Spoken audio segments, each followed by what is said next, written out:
اوہ آج تو سارا کے سسرال والے آئے ہوئے ہیں۔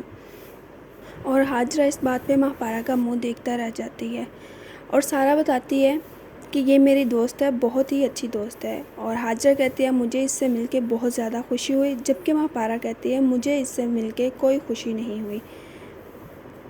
اور راہد سارا سے کہتا ہے کہ وہ اس کی ہر بات مانے گا، ساری خواہشات پوری کرے گا، بس اسے پاگل نہ بنائیں گے، اس سے کوئی جھوٹ نہ بولے۔ اور دوسری طرف سہیل ماں پارا کو دیکھ لیتا ہے جب حاجرہ ماں پارا سے بات کر رہی ہوتی ہے۔ سہیل کی ماں جاتی ہے حاجرہ کے گھر اور حاجرہ سے کہتی ہے کہ یہاں پہ ایک نوکرانی چھوڑ رہی ہوں جو کہ تمہارا خیال رکھے گی، اور حاجرہ کہتی ہے اسے کسی نوکرانی کی ضرورت نہیں ہے۔ سہیل کی ماں کہتی ہے کہ ہمارے خاندان کا جو وارث ہے اس کا بہت خیال رکھنا ہے، اور حاجرہ کہتی ہے کہ آپ کو کیسے پتا کہ وارث ہی ہوگا، بیٹا ہی ہوگا؟ تو اس پہ سہیل کی ماں کہتی ہے کہ ہمارے خاندان میں صرف بیٹے ہی ہوتے ہیں۔ اور دوسری طرف ماں پارا اپنے لیے ایک گھر تلاش کر رہی ہے جہاں کہ وہ اسکول میں میٹنگ کرتی ہے اور میڈم اسے دیکھ لیتی ہے وہاں پہ، اور دادی اسے منع کرتی ہے کہ گھر چینج نہیں کرنا ورنہ تمہاری میڈم تمہیں نوکری سے بھی نکال دے گی، تو ہم کہاں جائیں گے؟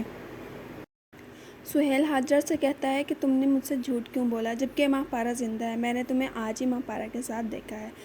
تو حاجرہ اسے کہتی ہے تمہارا اس میں چپ ہی رہنا بہتر ہے، جیسے کہتے ہیں کہ چپ رہنے میں بھلائی ہے، تو تمہارے لیے یہی بہتر ہے تم چپ رہو، ورنہ میں تمہارے خلاف جو جتنے بھی ثبوت ہیں سارے تمہاری فیملی کو دکھا دوں گی۔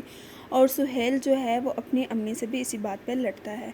اور دوسری طرف راحت کے بابا پوچھتے ہیں راحت کی ماما سے کہ کہاں اتنی مصروف ہو، سہیل کی شادی پہ تو اتنی بزی نہیں تھی، تو وہ بتاتی ہیں تب تو ماں پارا تھی۔ وہ جیسے یہ بات کرتی ہیں تو راحت یہ سن لیتا ہے اور وہ ٹینشن میں آ جاتا ہے۔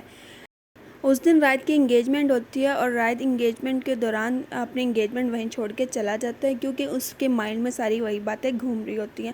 ساری فیملی ٹینشن میں آ جاتی ہے کہ راحت انگیجمنٹ چھوڑ کے چلا گیا ہے، جبکہ راحت دوسری طرف جو ہے بہت ٹینشن میں ہوتا ہے، وہ صرف اور صرف ماں پارا کے بارے میں سوچ رہا ہوتا ہے۔ ماں پارا اسکول میں جب گھر کی بات کر رہی ہوتی ہے اسکول کے اسٹاف سے تو میڈم اسے دیکھ لیتی ہے اور میڈم بہت غصے میں آ جاتی ہے، اور ماں پارا جب گھر آتی ہے تو دادی اسے بتاتی ہے تمہارے لیے کچھ آیا ہوا ہے۔ جو وہ دیکھتی ہے تو وہ اس کی ڈیٹ شیٹ ہوتی ہے، اور ماں پارا اس بات پہ کہتی ہے کہ یہ گھر کا ایڈریس میں نے تو نہیں دی ہے، یہ یہاں پہ کس طریقے سے آئی؟ اور دوسری سائڈ پہ سلار اپنے دوست سے کہہ رہا ہوتا ہے کہ کیا تم نے دے دی ہے، تمہیں کنفرم ہے ماں پارا وہیں رہتی ہے؟ تو وہ بتاتا ہے کہ ماں پارا وہیں رہتی ہے، وہ وہیں دیکھ کے آیا ہے۔ دادی ماں پارا سے کہتی ہے کہ تم میڈم کو کیا بتاؤ گی، تم کہاں جا رہی ہو؟ اور ماں پارا کہتی ہے کہ یہ بات صرف ہم دونوں کے درمیان میں ہے، کسی کو کچھ پتہ نہیں چلے گا کہ میں سی اے کے امتحان دینے جا رہی ہوں، یہ بات ہم دونوں کے درمیان میں ہی رہے گی۔ اور دوسری سائڈ پہ میڈم ماں پارا کو اپنے پاس بلاتی ہے اور بہت ہی غصے میں ماں پارا سے کچھ سوالات کرتی ہے اور اسے کہتی ہے کہ تمہیں ہمارے گھر میں کوئی مشکل ہے، کوئی پرابلم ہے، تم یہاں کیوں نہیں رہنا چاہتی؟ اور وہاں سارا بھی موجود ہوتی ہے اور سارا اسے کہتی ہے تم یہ سب کیوں کر رہی ہو، کس لیے؟